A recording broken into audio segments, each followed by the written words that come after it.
Assalamu alaikum. Good afternoon, listeners. It's me, Sulaiman Ben Sware, coming back on Facebook Live on the Open Gambia platform. If you just bear me a minute, let me share this video and we can start the program.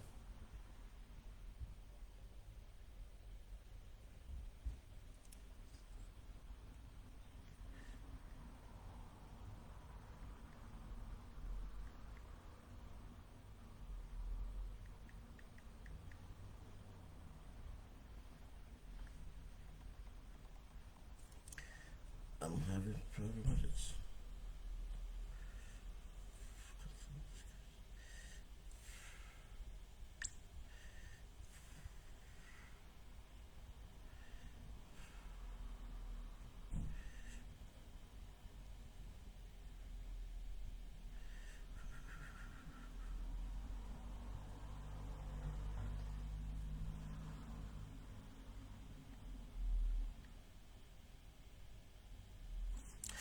Okay, okay, thank you.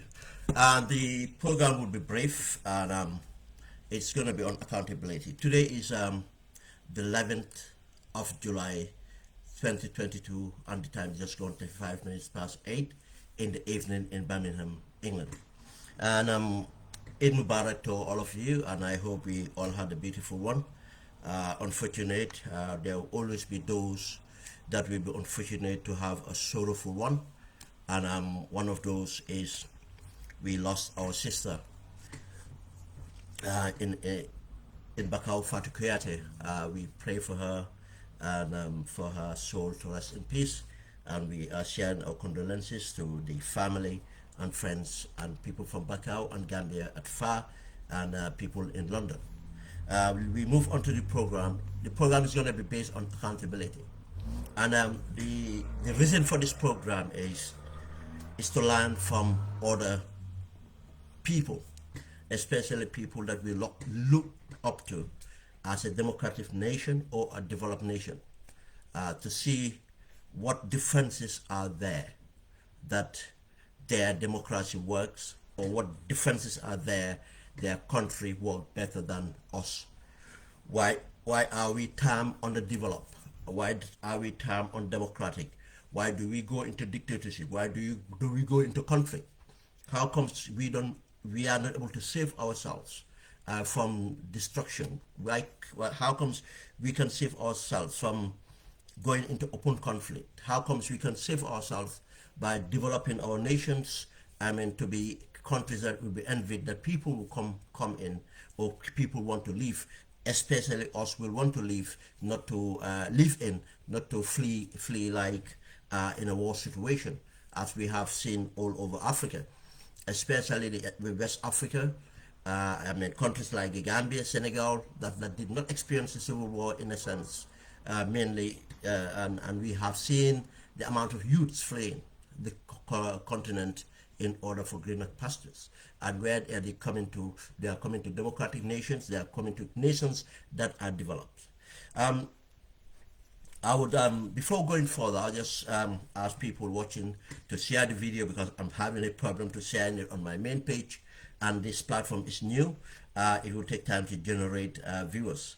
But if you would be kind enough just to share the page so that it will get to the right, or the audience can follow, and if possible, tag me on my main page so that people that follow me normally on my main page can follow this program. We are going to look at example. As I said, it's going to be brief. It's going to be a learning moment. I know in most cases we blame our people, and rightly so. We have to give blame. We have to take responsibilities that our people. But one thing we do say, oh, black people are this, black people are that, or our people, Gambians are this, or Senegalese are this, and that. But generally, one thing we fail to realize that we don't have much difference between us, the living in the developing world, and those living in developed world. Even when it comes to our leadership we have, it's not much different. If you look at the United Kingdom, if you look at America, I'll tell you, if you go to the politics, it's not the best that leads the country. But we have to ask ourselves then, how comes they do better than us? This is where the difference is. This is where the difference is. And mainly it's because of accountability. Mainly because of they have systems, they build systems, and they make sure those systems work. And the only way those systems work is they make sure people are accountable. Because there's no point building structures, frameworks, policy, and anything else, but you don't have any way of measuring it or any way of delivering it and making sure it have its impact. And to have us, proactive in holding the system accountable, that wherever it's about to falter or when it falters, you are there to repair it, and so that things can be sustainable and things can move. And I'm going to quote from read from an article I wrote a few days ago.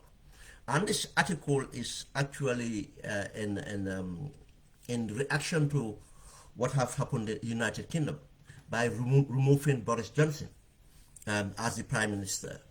And if we look at that example, and we look at the example of when Trump wanted to hold onto power, we will all agree that the way Trump is behaving for everything that he did, and people around Trump, it was just like an African government. And just like an African government, breaking laws, lying, cheating, everything else. And people support him based on tribal affiliations. We call them tribal. They are not only conservative. They know they are white supremacists. They believe in certain things, and even in their politics, we call that in a tribal sense of loyalty to the party, without the reasoning. And when they lost, again, another lessons we learn is the proactive, how proactive people would be in order to take part and make sure they have the change they want. People to participate to make sure, but that too will come with leadership that makes them that inspire them to do that. In this case, we've seen how the Democrats came out and inspired the people, and the people to came and vote for them, and they ensured that they won that elections. But now Trump wanted to change, and what happened? We have seen what happened to him, and we are hearing the congressional hearing. We can hear what came out of that. We're going to look at that. United Kingdom, Boris Johnson was not different from any African leader. I mean, the way he even came to power. You were surprised how come someone like Boris Johnson come to power in England with all this. No, they all know all that. People that put him there know all that. Tells you that they are not different from us. They can be selfish. They can be silly. They can do partisan politics, which you can call a tribal politics in a certain sense. Not to see national interest, but thinking that, no, we can manage this. But until it's get to the level, they realize it's not sustainable. And this person is not worth losing everything. Their even interest, personal interest, then looking into the greater interest that it's not worth that. What we have to do is we have to remove him. If we don't remove him, the next party is going to make sure they remove him. And if they remove him, we lose immediately, and so on. Or if we allow this person to keep on going, this way it's not sustainable. The country is going to lose a lot. We are not going to do that. Now, that's where I said that if you observe, you will realize that we can know a lot about what have unfolded in Britain, parliamentary democracy, and what happened in America. And if you go by that making, now you think about it, what makes the difference? When we watch at the records of Boris Johnson, we can see exactly he was a mirror of Trump. Then, and those behavior all, we say they had the traits of dictatorship. They are just awful as African dictators, bad as a bad African leader, and the similarity of the crimes they commit and everything else, to even corruption, they were involved in it in a different way and manner, because the systems we have don't allow them to able to do certain kind of corruption. But whatever they can do by creating nepotism, or creating situation where their friends and interest group will benefit from contracts and so on, they were doing that, and that was known, and it was challenged. But they keep on defending themselves until it gets to a level that they have to do something about this. And we compare this, and to what happens in Africa. If we look at what happened in Africa, let's say what happened in the Gambia, and Africa for that matter, we realize a big difference here. We nurtured the dictatorship because we allowed things to happen. Even people who are supporting the dictator or around the dictator supporting him will come to a point that they will realize that things are not sustainable. But because of stupidity or whatever you call it, they will keep and maintain the system until everything hell breaks loose. But there's an interesting part here. Why would they do that? Because of the lack of accountability. The systems in most cases are not robust enough to stop it happening. I mean, we don't build institutions, and where we have institutions, leaders will come in and break and dismantle those institutions, and we'll sit down and watch. We are not proactive to stop those leaders saying, look, you cannot do that, you cannot get away with that, we are not allowing you to do that. And the systems would not be there, or if they're there, I mean, it's no system, it's just disregarded, and people do whatever they want. We look at the case of, let's say, Trump. When Trump wanted what he wanted, these are the same people around him that did everything for him, supported him. But even to the extent of the vice president wanted to do what Trump wanted. But when he thought about it, he sought advice and realized that if I do this, two things can happen. I can be prosecuted for treason. Not only that, this can lead to a complete breakdown of the country and a big constitutional crisis. It was like a loophole existing. But people have worked within the system to extent that they are not looking at loopholes. They are looking at best practice. They are looking at the interest. What end of the day, look, this is the best practice. This is not a loophole issue here. We have to do it right. Or if we fail to do this, we will be held accountable. Accountability is important. Because of that accountability, the vice president will not do it, and people around him will not do it. Again, this independence of institutions, to the extent of Trump wanted to go to the riots, the Secret Service, who people would thought that they are subordinate, but when it comes to their work, they take leadership. When it comes to their work, they take leadership. It's their responsibility to make sure the president is safe. It's not the president's responsibility to make him safe. The president have just lost that and wanted to go to do something unsafe. It's their responsibility, and they stood firm and tell the president, you can't do this, we are not going to allow you to do that. And they enforce it, make sure the president did not go to the riots. Again, that's accountability. They are accountable to their job. Nothing will stop them from doing their job, regardless what the president wants. No, it's not yes, I said, no, sir, this is not right, you are not going to do that. It's not safe. Our job here is to stop you, and we're going to take you to a safe place. You see that difference? But again, all the people that Trump wanted for them to do something, realize that if we do this, we are going to pay for it. In the case of Africa, let's look at the case of Burkina Faso. The president, the military in Burkina Faso, the military government, decided after the civilian government that came and decided to, now, okay, we have to prosecute the former dictator, Blaise Compaoré, for crimes he committed by killing, overthrowing by killing Thomas Sankara and the guards and people associated with Thomas Sankara at that time. They decided to do this, and obviously, when they did that, he was found guilty and held responsible. That's it. But the implementation was not done. Now, this military government decided to come to say, oh, we are going to do reconciliation, we are going to let him free. You see, this is the reason that accountability don't happen, and what happens is people will do things or repeat to do things. That's why things don't work in our countries.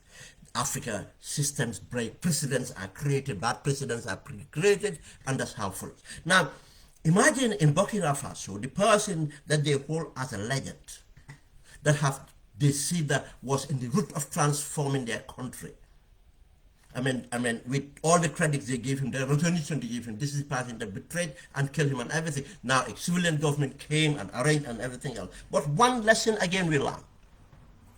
And Gambia, we have to open our eyes. Yes, there's a little bit of different in dynamics here, but we have a very many things which are similar. Blaise Compaoré is likely to get away with it because Blaise Compaoré is not actually demanded by the international community as Yahya Jammeh is. I know we'll do comparisons, but we have to note that certain things are not exactly the same.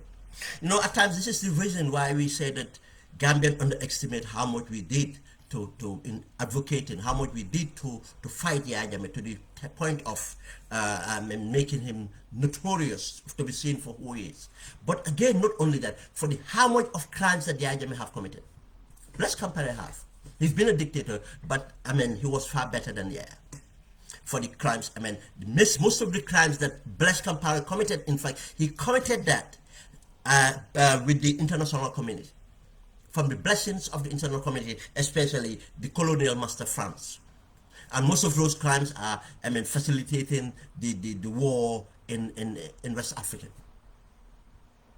by sending troops in Libya, arms, using Burkina Faso as a base, using Burkina Faso to launder money and everything else. Those are crimes. These are horrible. Many hundreds have died.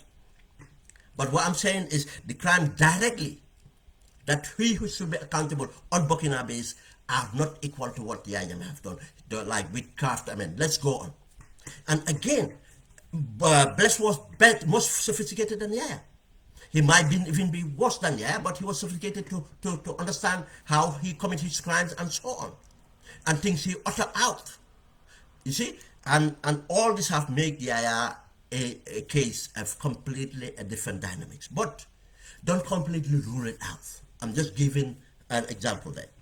Now, the failure of transition from Burkina Faso since they came to civilian rule, what did they do? Politicians did the same thing again. They went on just to enjoy the position of power. They did not do the reforms they needed for the armed forces. They did not do the economic reforms that will reflect down to the people, to empower the people. They haven't done anything to that matter. They just went on to empower themselves, to entrench themselves, and to fight politically. Nothing, no ideas, framework, chapters, programs to change things to make it better. And if this thing happens, your country is open to be destabilized. Your country is open to go into conflict. Corruption continue. No accountability. No systems place. And the reforms, institutions are not built. Country is not run on institutions. And the institutions that have made the country worse have not been reformed. The armed forces. Now the same armed forces decided, and remember, most of these boys have been mentored by Blaise Compaoré and the lieutenants at the time. And now these are the same people that took over the country. Now they are going to go give Blaise what Blaise Compaoré wants. Is it going to be successful or what? Depends on what Burkinabés do. But again, what this tells you that the army is not there for the interests of the nation. The army is there for their interests, and they're going to entrench themselves, and they're going to transform themselves, and the country will continue to go backwards and continue to be in conflict.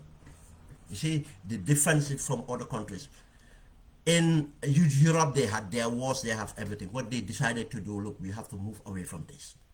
United Kingdom had their, from medieval times, they came into have a monarchy, landowners and everything. They said, no, they looked at it, no, this is not going to work, let's reform. Reform, let's adopt democracy. What democracy we adopt, we do this. Parliamentary representation, this is what we're going to have. Since they had their democracy, the democracy have evolved so many ways and these things to make it completely different. Political parties came under a system.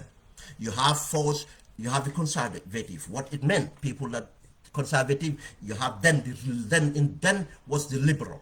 You have the liberal party, you have the conservative party, pulling apart, but mainly ideological. And the conservative, obviously, bankrolled by the landowners and people who are close to the monarch and so on. They moved on, but to the level that when the Social Democrats, which now became the Liberal Democrats. The Social Democrats realized that, look, this is not even feeding the people. This is not empowering the people. The system is still, for elites. People are not being represented. Yeah, there's a parliamentary base, people can elect, but it's not fit for purpose. Then they decided to go into politics, and these people were industrialists. People that have factories, people who are industrialists, decided that their politics they have to go into politics and do it differently. These people already had a kind of a socialist kind of a background, and they were doing their business completely different. They were empowering their workers and so on, but it was not enough. They were just a small part of the economy. But poverty continued, and everything else. And what do they have? Systems again. Then the workers, the unions, that represented the workers realized that, look, we cannot effect change if we don't have political power.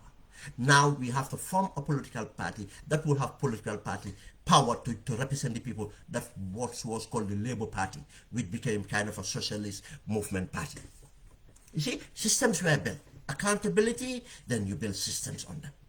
And follow. But you don't build political party. I want to be a president, a political party. I want to be a president, a political party. I want to be a president. No, you build movements that people will own up to and based on ideology against, then you move on. We come to realize this now, it moved on. That's why we have our political parties here. Now we have major three parties, which is the Liberal Democrats, you have the Conservative, and you have the Labour. And as we said, accountability was hold on people. We see given the example of Burkina Faso, where accountability is not happening, but again in the Gambia. Now, you wonder why corruption is an epidemic now in the Gambia as it is. You remember why ruthlessness and everything else, because there's no accountability. People do what they want.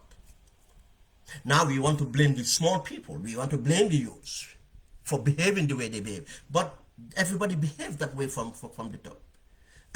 No other sector, even people that we think that would be different with the religious leadership, we have seen their behavior. They don't have respect for each other. They address them, there's no system that they work on. Everything about it now is about getting up there and getting filthy rich and forget about everything else. And corruption continue. Nobody is punished for corruption. Nobody is punished for crime. And we have to think about this very critically. That's why what we're doing is not sustainable, and we are not doing enough to make sure something is done. Let's look at the TRRC again. What was on the point of that? Just ask the Janneh Commission. What was the point of the Janneh Commission? What did we gain from it? Nothing, absolutely. What was taken from Yahya Jammeh is given to few people again. It did not go back to the people. The people from Bakau to Koina are suffering. They have not seen the proceeds. They have not seen anything that's been recovered from Jammeh. And did we hear anything about it again? No. The theft, what Jammeh was doing in corruption is gotten worse. It's gotten worse. Every trick in the book that Jammeh has applied has been done in tenfold now. By different people, in fact. What's the difference? What did we earn from that? Because there was no accountability. And this is what we are seeing in with the TRRC. After wasting all this money, time and efforts, the victims are suffering and we don't see any form of change. And if people have heard the Inspector General Police said it, they said why the people who went and break the law are not punished. And these are paramilitary officers. Or if you punish them, what happened the next time people don't obey the law? Orders. Because he is what want to say that these people now, he's going to leave these crooks within the forces so that they will obey illegal orders to continue. Then there's no reforms. And these people tell you, oh, we have done reforms, we are doing reforms. No. They are going to do the same thing.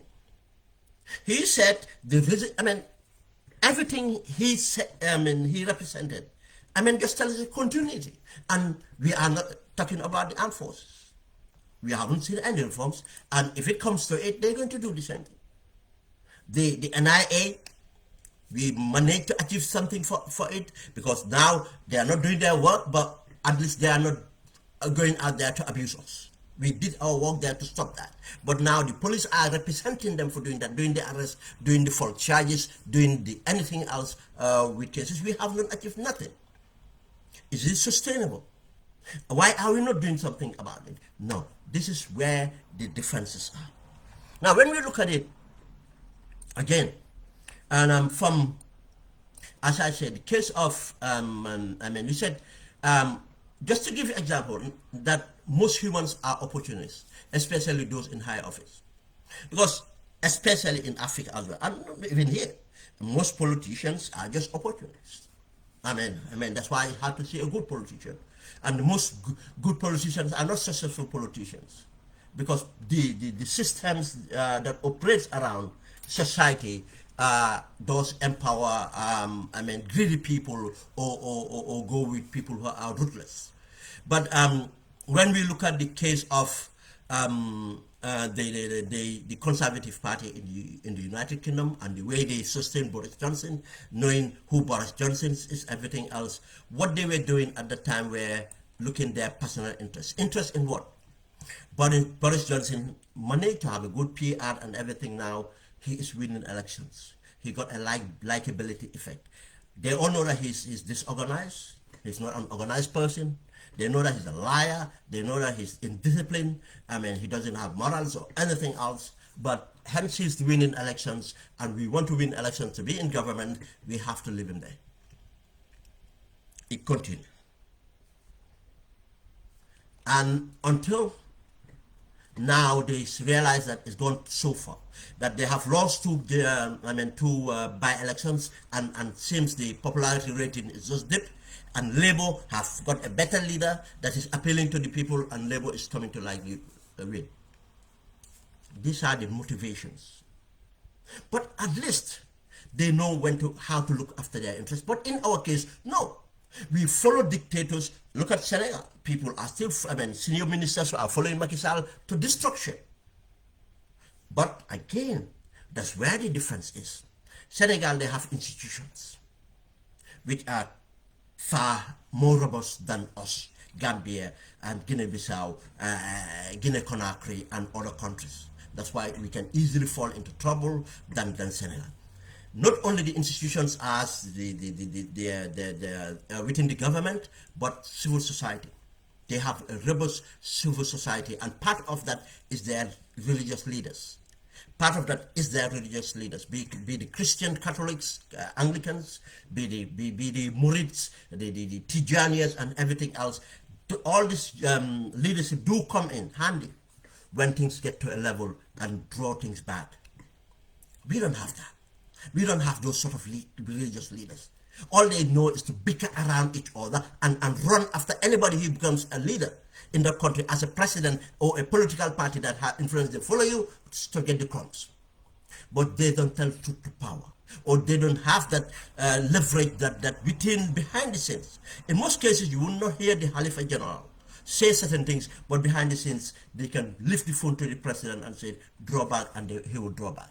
If it can get to a level, Senegalese would have a confidence that it will get, it does get nasty, but to sustainability, they will make sure it works. We don't have that. Another thing they have an intelligence here. They have sophisticated elites that will look after their interests. Realize that, look, this is not sustainable. We have to do something, and they go against. This is why Wada lost the elections, because of the intelligence here. Elites went against Wada to say, no, we are not going to accept. Yes, you manipulated everything. People went out to demonstrate, and you managed to suppress that. Now you're going to attack them. Now we are going to vote. And so that we vote you out, you cannot sustain, because this is not sustainable. The elites have to be different. What do we have in Gambia? They are quick to criticize you that, oh, you're not writing good English. Criticize you, oh, you're not doing this. But where are they? When you need them, where are they? They can sit down in corners to criticize politicians, but where are they? Where are they when you want solutions? because we know the poor elites of technocrats we have in our country. We have one of the worst technocrats in Africa right now, because they are just used to the Yajame thing. Just go in there, get into projects to get what you can get and get out. That's why nothing works in the country. Everything got failed. They cannot draw a concept from and to deliver. They have not. Anything that delivered there is a grant that comes straight away and they implement it themselves. Just like the Chinese said, we are going to build a road, the Chinese come and build a road. But to say the Gambia government draw a proposal and go through all the mechanisms and to do the classifications, do the bidding, get the contractors on board and get it delivered, get the supervision done and make sure everything's done. No. Because of corruption and incompetence will not allow it, and politicization will not allow it. Now, this is the reason we don't have the elites that is needed.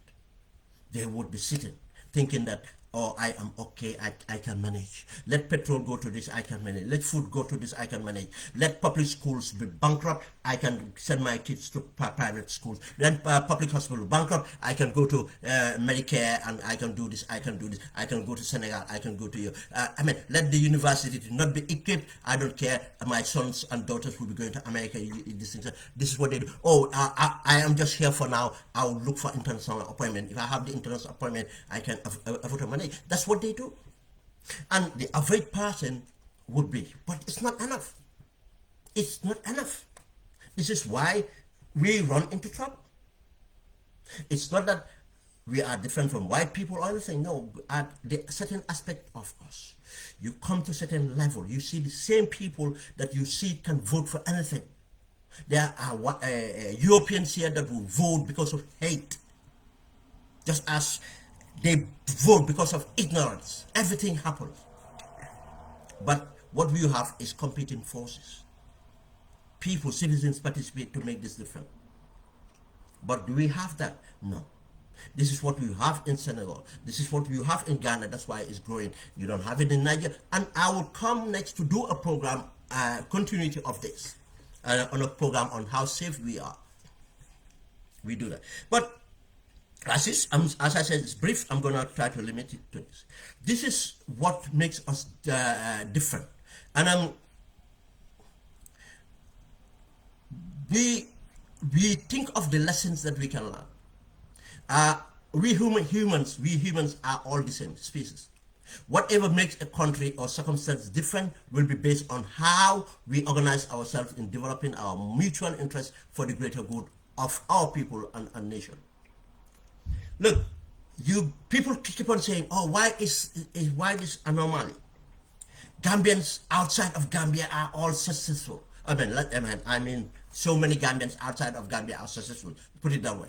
Be it international community, go to any international organization, you find successful Gambians. Not at the bottom level, in the top, middle, and the bottom level. Technocrats at different sides. You go to the international institution, professional institutions. When there was a COVID vaccine found, we found Gambians part of the teams. Not only a Gambians part of the team. When Europe was fighting, bringing measures for the pandemic, Gambians were part of these things. Anything, when the economic crash, we found Gambians at the IMF, we found Gambians at World Bank, we found Gambians at the senior level of the UN. And if you look at it, population size, Gambians are overrepresented in all these major institutions, organizations, all this. If you go to the private sector in America, private sector in the United Kingdom, private sector in Scandinavia, in Africa itself, the African diaspora in Africa itself, Gambians are doing fantastic. How comes the country is as it is? Circumstances will not change if the people who have to change it are not actively changing it. I keep on saying this, look, the people doing bad are minority. I mean actively are minority. But the people who are not doing anything to challenge it are in the majority, and they are then part of the people doing bad. So-called passive is no passive. These are, we don't call it passive because we are conscious, because of they think that they are not affected, they are not doing something, because they're just stupid. because they are affected and they'll be affected. They'll sit down to cry about crime. When you have to build your houses to protect everything, and you still are not safe because you go out, they can jump on you. Your daughter go out, they can be jump on. Your sons go out, you can jump on. Your mom, your wife go out, they can be jump on. You cannot protect them everywhere. You cannot buy hire bodyguards to take them everywhere. Or they might be just, the roads are not safe. How can you pay for, what road makes you, it's not sustainable thinking that you are immune because you can afford some of the things that you need to do. You cannot. Then you shouldn't be passive. Now, what happens here is, again, as we said, is what we do in order to create a better listen. The plan to organize, the plan to organize the development has to be led by people who are elected and those appointed to deliver the mandate for the people. We cannot expect to elect poor leaders and expect to have a good outcome, because the elected leaders are the people that are responsible and appointments. Barrow is responsible appointing his cabinet, nobody else. Nobody else. Now, imagine if you appoint a bad cabinet, what do you expect to have underneath that cabinet? The vice president came and made statements, but find out now it's just hot air. It's just hot air. Politicians have 3 months. We are going to give him that 3 months, but already the indications are it's just hot air. Because himself, he's not performing better. To say that these things, we have not seen the frameworks. By the time he made the statements, we could have seen some green shoots by now, or some or kind of measures been pronounced. And frameworks been put out. No, it was just mere hot air, nothing else. And these are the people we refer to as the elites of our society, coming from the public, the private sector, and the civil society. If these elites are not conscious of the vital role they they need to play for us to build a cohesive community, to develop a sustainable nation, as we witness with Boris Johnson and the conservative hypocrites, we will continue to live underdeveloped and unstable. These people that we term elites, elites should not be a bad term. We should just understand it. When you become an elite, should inform the system. You see, that's why I said countries like Senegal and now Ghana have developed that. We all remember Ghana came out from a dictatorship. How many coup d'etats? More than us. But they finally had the stability from the transition from Rawlings. Now they have built an intelligentsia that will resist. That's why we keep on seeing the changes of government. Even, yes, this government is likely to have 2 terms. They had 2 terms before. This party in government now, the NPP in government in Ghana, had 2 terms before with Kafo, but the NDC, I think the NDC they call, won elections and won elections again. And they might win the second term. They won the second term, but now the 2 terms, nobody is even talking about that he is trying to stay, because he is not stupid to stay, because the intelligentsia of the people would not allow it, of the elites would not allow it, within the party in fact would not allow it. It starts within your party would not allow some of this nonsense, because it's not sustainable, it's not good for the party, it's not good for they think of themselves first, just as the hypocrites of the conservative. They only did this because they finally know that if they didn't take Boris now and get a better leader, what will happen to them? They will lose elections. And obviously they factor the other things, that this guy cannot be trusted for saying anything, and they know that there's more lies that he have covered which are coming. Again, why did we find out all this lie and everything else? Because of the opposition is proactive. We need an opposition that is proactive, not opposition on elections or opposition that goes to politics in order to maintain the status quo.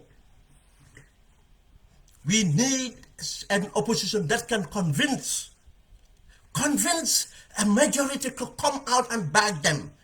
Not a politics of looking to one person, politics of just looking within yourself. Broaden your base. based on policy, based on representations, so that people can see themselves. What Sonko is doing now, I keep on, I don't like keep on referring to this as if Sonko is a magician or super. No, it's a common sense that opposition should know. You have to be competent to hold the government accountable and know how to galvanize. That's why he's galvanizing support. With all the bribery going on with the police of Senegal, every dirty game playing up, they are there. Why people want to come and stand and fight with him? Because he positioned himself well. But as we said, we will learn the lesson again that we will continue to, that we will need to build an environment that democracy and of democratic and protect the fundamental rights and freedoms of the people, to allow us to build remote systems that creates an open society with a vibrant opposition which support transparency and accountability, good governance, as we are witnessing in developed democratic nations. Just as the examples and lessons we have to, these are the lessons we have to learn from this. We have to make sure it's not based on individuals. It's based on systems, and accountability have to occur. Freedoms have to be protected, and the opposition have to be robust in order for this to work. In America, we have seen when they supported Biden, because of they realized that Biden was going to be their unifier, they could not have supported the left Bernie, because Bernie is so on the left. They want to bring something that middle America can support, and the amount of people that came and voted for the Democrats was unprecedented. Even though, because of the rhetoric and the policies, racial policies, far-right policies of Trump, so many came out. But the greater good of America came out on the Democrats. People that had never voted Democrats came out and voted Democrats. Not because of they wanted Biden, because of they wanted to get out Trump. But again, when it comes to Trump wanting to be a dictatorship, the people around him, within, would not even allow it. Yes, he had buffoons out there to try to do it for him. But people around him said, no, I'll be prosecuted. That was the first thing that came to their mind. I'll be prosecuted, before even thinking, oh, this might be a constitutional crisis, might do this. Because the people, they went to seek legal opinion and said, no, if you do this, you will be prosecuted. If you do this, the consequences are grave. That's why we need conscious people to be in politics, and we have to understand the importance of accountability. Just as, again, in the United Kingdom, when it comes to the crunch, they had to do something before it's too late. Before it's too late. Again, this is another lesson to learn. That's why United Kingdom, we don't need the 2-term limits. Our democracy is mature to a level that we know that whenever there's a need to change a prime minister, the prime minister will be changed. We have changed in the last decade, 10 years, we have changed three prime ministers without going to elections. By using this, you don't have to go to elections only to change your leader. No. Not only elections. That's why the members of parliament have role to play, and the civil society have role to play, the people, political parties have a role to play. These are things that we need to learn and understand the importance of transparency, importance of accountability, and for it not to happen again. And as again, we will talk about the situation of Africa right now. I think there's a program that needed to show how vulnerable we are, that our democracy is going to falter and what's going to happen to us, and likely weak countries are going to be affected, and Gambia is highly likely. And the other bit is about, again, our failures. Why all these hardships? We cannot let these people turn around to say, oh, because of Ukraine and everything else. And this is not only for Gambia, that's for Africa. It's a shame. And our conversations cannot only be with Gambians. We have to speak to our other, this is that something needs to change. This is a shame. That because of a European country went to war, we are going to starve. We cannot produce grains. We cannot produce seeds that will be turned to oil. And we have everything. These are things that we need to talk about, and we need to educate each other. We need these dialogues for us to understand. Again, we are going to give examples, and this example, let me do that before just kicking off, and give people the examples in of Sri Lanka. I said this a few times on my program. Sri Lanka, Sri Lanka, Sri Lanka. You see, Sri Lanka went through the same thing. Sri Lanka is one of those countries in the Asia, South Asia Pacific, you call them or whatever, that did not have robust institutions, just like India have, just like even Thailand has, that and other countries have. They are just having an economy run as we are in the Gambia, and the party, the people that always lead the country are based on nepotism and based on the tribe, the Singhalese. Technically all their leaders been Singhalese, and the opposition is one major opposition party Singhalese, two, let's say there are two major parties Singhalese, and one part, there are many other parties, but another major opposition party which is Tamil, and we all know that, which is on tribal